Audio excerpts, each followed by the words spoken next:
Pen किंवा वेदना याच्यावर एवढी चर्चा करतोय आणि पेनकिलर्सवरच जर आपण चर्चा केली नाही, तर आपलं डिस्कशन पूर्णच होऊ शकत नाही. आणि कोविड नंतर डोलो हा तर सगळ्यांचा मित्रच झालेला आहे. लोकं लिमलेटच्या गोळ्या खाल्ल्यासारखं डोलो खातात. पेनकिलरनी साइड इफेक्ट्स असतात का? पेनकिलर हा माणसाचा शत्रू आहे का मित्र आहे?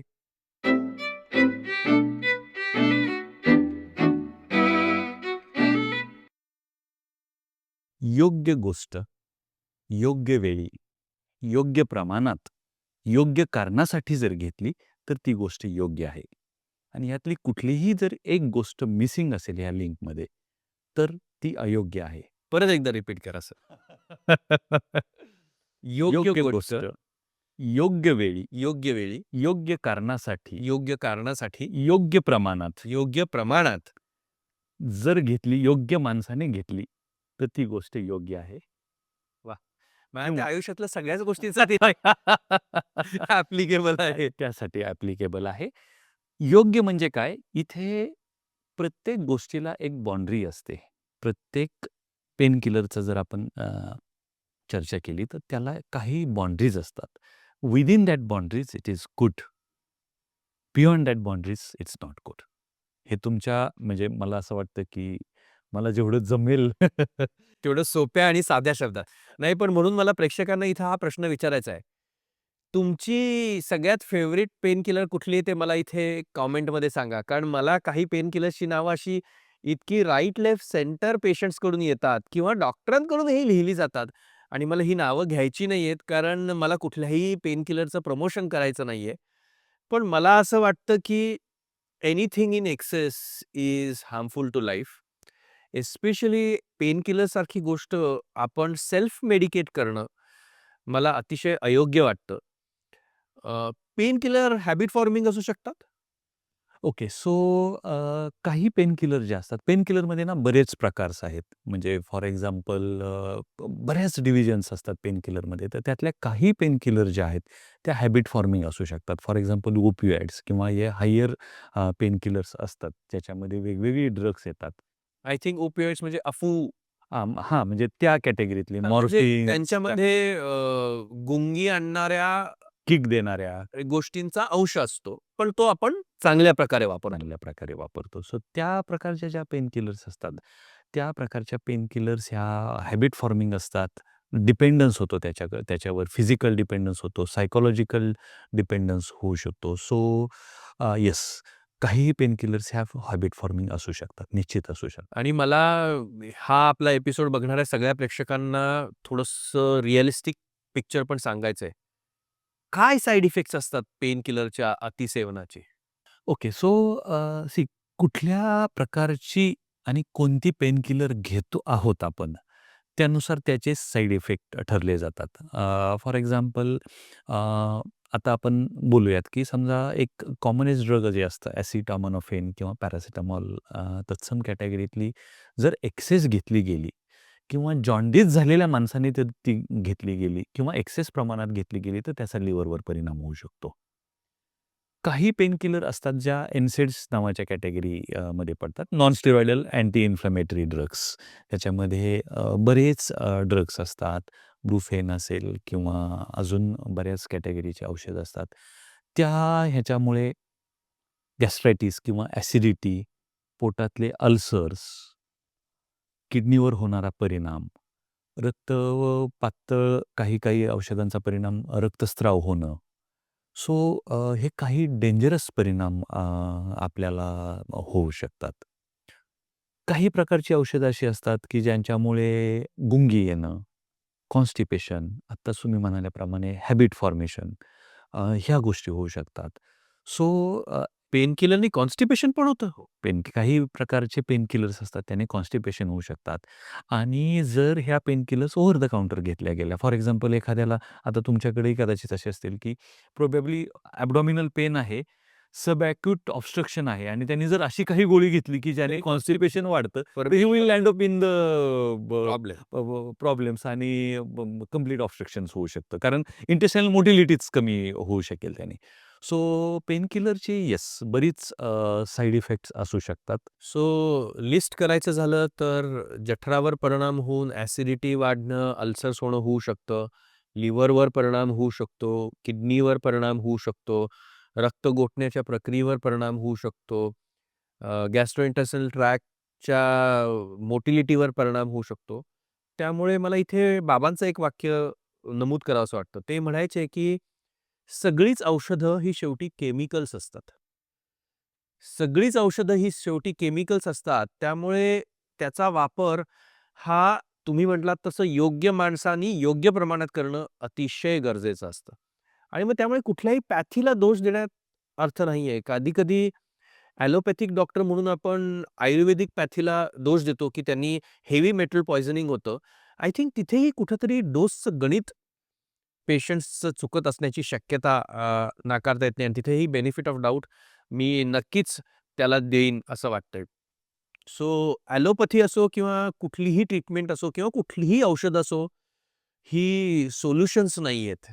ती सपोर्ट सिस्टम आहेत आणि ती आपण सपोर्ट सिस्टम सारखीच वापरली पाहिजेत. मग कुठल्या प्रकारची पेन किलर्स कधी वापरायची? तुम्ही म्हटलात तसं ओपिऑइड ची औषधं आहेत किंवा मी असं ऐकलंय की काही आजकाल असे त्वचेवर लावण्याचे पॅचेस सुद्धा मिळतात. हे ह्याच्याबद्दल थोडं काही सांगू शकाल? येस. सो कुठल्या एक तर पहिली गोष्ट म्हणजे ओव्हर द काउंटर खूप सारी पेनकिलर घेऊच नका. कधीतरी once and while is absolutely fine. Over the counter कुठलीच औषधं घेऊ घेऊ नका. नका. True. So over the counter औषधं शक्यतो घेऊ नका. बऱ्याचदा कसं असतं आपल्याला माहीत नसतं किंवा आम्ही काही पेशंट पाहिलीत सर, की अ, जेव्हा लक्षात आलं काही रिपोर्ट्स केल्या तर किडनी खराब आहे आणि काय झालं तर नाही आम्ही पेनकिलर घेत होतो. मग आम्ही ह्या कामात होतो म्हणून मी घेतली. मग आम्ही काही दिवसापूर्वी हे पेनकिलर म्हणून घेतली. अशी काही डेंजर उदाहरणं पाहायला मिळतात. आम्हीही बघतो. हां.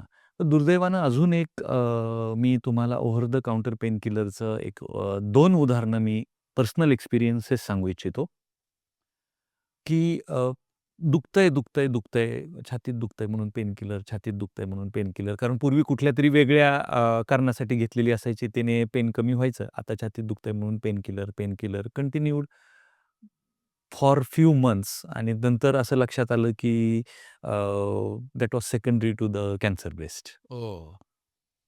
आणि ते थोडंसं दुखायचं त्यामुळे काहीतरी घेतलं जायचं. ते घेतल्यानंतर कमी व्हायचं दुखणं आणि इट कंटिन्यूड. ब्रेस्ट कॅन्सर झाला होता. ब्रेस्ट कॅन्सर झाला होता आणि त्यामुळे ते दुखायचं. सो तो पेन किलरचा साइड इफेक्ट नव्हता.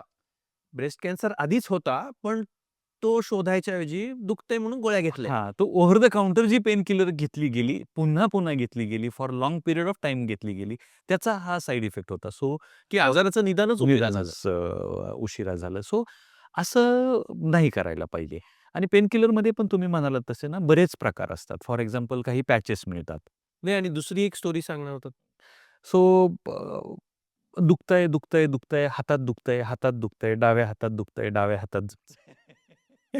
आणि बऱ्याचदा असंही होतं ना, की फोन करून औषधं विचारली जातात. आपण ते आम्ही खूप कॅटेगरीली अव्हॉइड करतो जर पेशंट माहीत नसेल म्हणजे कोणी कितीही जवळचं असले तर. पण कुणी ना मी पण कुणी एक स्टोरी सांगेन आता. हातात दुखतंय, हातात दुखतंय, पेनकिलर दिलं. 2-3 दिवसात लक्षात आलं, की काही पेनकिलर कमी होत नाही आणि त्यानंतर एके दिवशी सडन जेव्हा परिस्थिती गंभीर झाली, चक्कर यायला लागली, घाम यायला लागला, तेव्हा it it turn out to be heart attack. आणि मला असाच एक दिवशी सकाळी मी हॉस्पिटलला जायच्या गडबडीत असताना माझ्या एका पेशंटचा फोन आला. "सर, फट से मुझे कोई तो पेन किलर भेज दो, बहुत पेट में दर्द हो रहा है."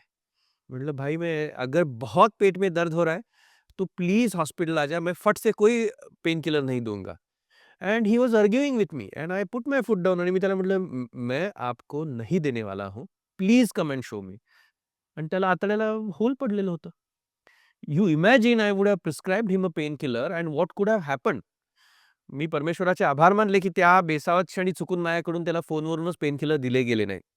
त्यामुळे मला असं वाटतं, की त्रास होत असेल आणि तो जर तुम्ही काही घेतलेल्या औषधांनी बरा होत नसेल, तर लवकरात लवकर डॉक्टरला भेटलेलं कधीही चांगलं असतं.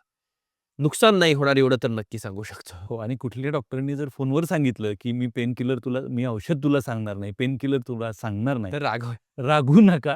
त्याच्यामागे काहीतरी एक्सपिरियन्स असतात, त्याच्यामागे काहीतरी तथ्य असतात, की ज्याच्यामुळे ही जर उदाहरणं तुम्ही सांगितलेली किंवा आपण सांगितलेली जर उदाहरणं बघितली, तरी हे खूप म्हणजे 1000 लोकांना नाही म्हणून एक जीव जरी असा वाचवला तरी वी आर डन. व्हेरी आपण ते अचीव्ह केलं, असं आपण म्हणू शकतो. सो असे काही पेन किलर्स असतात का जे क्रॉनिक कॅन्सर पेनमध्ये वापरतात? म्हणजे असे काही पेशंट्स असतात की ज्यांचा आजार हा अतिशय टर्मिनल स्टेजचा असतो. त्यांना कुठल्याच उपचारांनी काही प्रतिसाद मिळणार नसतो. अशा पेशंट्सना काही वेगळ्या प्रकारचे पेन किलर्स आपल्याला वापरता येतात का? किंवा पॅलिएशनसाठी म्हणून काही कुठल्या औषधांचा उपचार करता येतो का? सो पॅलिएटिव्ह केअर स्पेशली आपण कॅन्सरमध्ये खूप कॉमनली ही टर्मिनॉलॉजी वापरली जाते. Palliative care, end of life care किंवा ॲडव्हान्स कॅन्सर झाला असेल तर याला WHO चं स्टेप लॅडर पॅटर्नमध्ये आपण पेन किलर्स वापरतो आणि याच्यामध्ये रेंज ऑफ पेन किलर्स असते. ज्याच्यामध्ये साधारणतः खूप कमी दुखण्यापासून ते खूप जास्त दुखण्यापर्यंत टप्प्याटप्प्याने काही औषधं वापरली जातात. सुरुवातीला जसं तुम्ही म्हणालात पॅरासिटामॉल आणि नसांच्यावर काम करणारी औषधं. त्याच्या पुढच्या टप्प्यामध्ये माईल्ड ओपिओइड्स म्हणजे अगदी कमी ओपिओइड्स आणि न्यूरोपॅथिक औषधं. त्याच्या पुढच्या टप्प्यामध्ये खूप स्ट्राँग ओपिओइड्स किंवा काही इंटरव्हेन्शन्स वापरली जातात. काही पेशंट्समध्ये स्टिरॉइड्सचा वापर steroid is one of the good pain killer specially बोनचं जर मेटास्टॅसिस झालेलं असेल, बोनमध्ये आजार गेलेला असेल, कॅन्सर स्प्रेड झालेला असेल, तर तिथे इन्फ्लमेशन असतं आणि स्टिरॉइड हे इतकं छान त्याचा इडिमा, इन्फ्लमेशन कमी करतं आणि it is consider as one of the wonderful drug जे पेन आणि जे लाँग टर्म वापरलं जाऊ शकतं. पण हे सगळं जे आहे, मॉर्फिनच्या गोळ्या वापरल्या जाऊ शकतात, ज्या ओरली आपण मगाशी म्हटलं तसे त्याचे पॅचेस, ब्युप्रिनॉर्फिनचे पॅचेस अवेलेबल आहेत किंवा ज्या नाकातून स्प्रे करू शकतो, जे जिभेखाली ठेवायला देऊ शकतो, सो दॅट ते डायरेक्ट ब्लडमध्ये जातो. सो ह्या कॅन्सरच्या पेशंट्समध्ये ह्या औषधं एक किंवा एकापेक्षा जास्त औषधं कमी ड्युरेशनसाठी किंवा डिपेंड ऑन द स्टेज कधी-कधी लाईफटाईमसुद्धा आपण वापरतो. जिथे क्वालिटी ऑफ लाईफ ही जास्त महत्त्वाची असते दॅन एनी अदर थिंग. जेव्हा आपल्याला लक्षात येतं की आता डिसीज नाही कंट्रोल होते, इज बियॉन्ड द कंट्रोल. त्यावेळी आपल्याला राहिलेलं आयुष्य ह्यांचं अ, आनंदात असं नाही म्हणणार मी, पण ॲट लीस्ट कम्फर्टेबल जावं. मी याला यासाठी dignified end of life care yes. असं म्हणेन. मला नाही वाटत, की आपल्या कुठल्याच जवळच्या व्यक्तीला वेदनेनी त्रास व्हावा. त्यामुळे एखाद्या आपल्या जवळच्या व्यक्तीला कुठलेच उपचार मिळत नसतील किंवा उपलब्ध नसतील किंवा त्यांनी फायदा होत नसेल आणि ते त्यांच्या आयुष्याच्या अतिशय टर्मिनल स्टेज ऑफ लाईफला असतील, तेव्हाही आपण पेन थेरपीच्या मदतीनं त्यांना dignified end of life care देऊ शकतो. आणि कधी-कधी ते मानवतेच्या दृष्टीनं खूप महत्वाचं आहे असं मला वाटतं. म्हणजे एखाद्याचा मृत्यू डिग्निफाईड येणं, तुम्ही इतकी छान टर्मिनॉलॉजी सांगितलीत. हे इतकं महत्त्वाचं आहे. आता आपण बऱ्यापैकी कॅन्सर पेनमध्ये काम करताना दिसतं. जर आपली लाडकी व्यक्तीचे शेवटचे काही दिवस त्रासात गेले, तर किती लोकांना त्याचा त्रास होतो मी तुम्हाला सांगतो. एक तर जाणारी व्यक्ती त्रासात जाते. हा एक भाग झाला. तो भाग तेवढ्यापुरता मर्यादित नाही राहत. बाकीची जी लोकं त्यांना पाहतात, त्यांच्या राहिलेल्या आयुष्यभरासाठी यांना त्रास होतो, की आपली आवडती व्यक्ती शेवटच्या क्षणी खूप त्रासात गेली. त्याच्यासोबत ते त्रासात गेले याचा तर त्रास होतो, पण आपलंही आयुष्याचा शेवट इतकाच त्रासदायक आहे. होऊ हे शकेल. होऊ शकेल. हां, त्रासदायक आहे नाही, होऊ शकेल, त्रासदायक होऊ शकेल. ह्या भीतीतही जातात आणि अशा वेळी whole quality of life not only त्याच जाणाऱ्या आत्म्याची, परंतु जे त्यांना पाहतायत जवळून, ह्या सगळ्या लोकांची भीती, क्वालिटी ऑफ लाईफ हे सगळं हॅम्पर होतं आणि पोस्ट ट्रॉमॅटिक स्ट्रेस डिसऑर्डर सारखा हा प्रकार होतो, की आयुष्याचा आनंद जातो, भीती होते, जगण्याची भीती आणि जाण्याची भीती होते. आणि मला तुम्हाला म्हणजे या अगेन खरं तो ना योग्य वेळी योग्य लोकांना भेटवतो. थँक हा प्रश्न तुम्ही काढलात. तर ना 2च गोष्टीने अ, मृत्यू यावा आणि येऊ शकतो. एक आनंददायी यावा, हे स्पिरिच्युअली शक्य आहे किंवा डिग्निफाईड यावा, हे आपल्या सायन्सनुसार शक्य आहे आणि त्याच्यासाठी तुम्ही घाबरून जाण्याची आवश्यकता नाहीये. त्याला खूप सारे उपचार पद्धती उपलब्ध आहेत. सो पेनकिलर शाप की वरदान? तर ते जे उत्तर होतं आपलं, तर योग्य ठिकाणी तो नाही आणि वरदान. मला असं आज इथे आवर्जून नमूद करावंसं वाटतं, की आजच्या तारखेला कुठलाच पेन नॉन ट्रीटेबल नाही.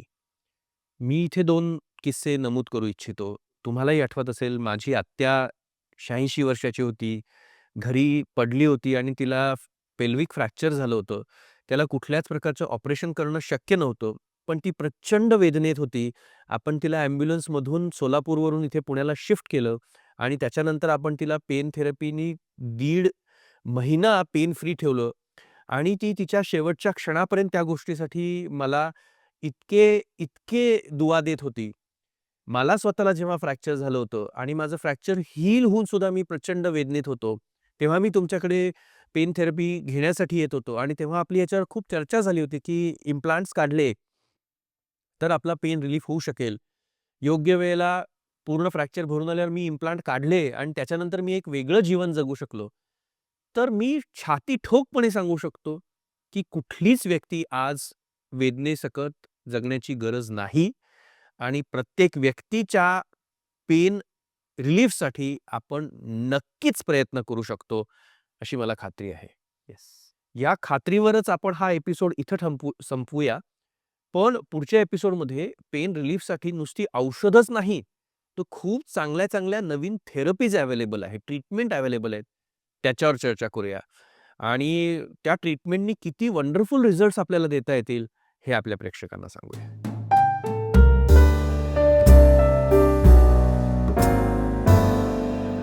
आजचा व्हिडिओ पाहिल्याबद्दल खूप खूप धन्यवाद. तुमच्याकडे काही प्रश्न असतील तर कमेंटमध्ये नक्की विचारा. तुम्हाला हा व्हिडिओ आवडला असेल, उपयोगी वाटला असेल, तर नक्की लाईक करा, शेअर करा आणि सबस्क्राईब करा.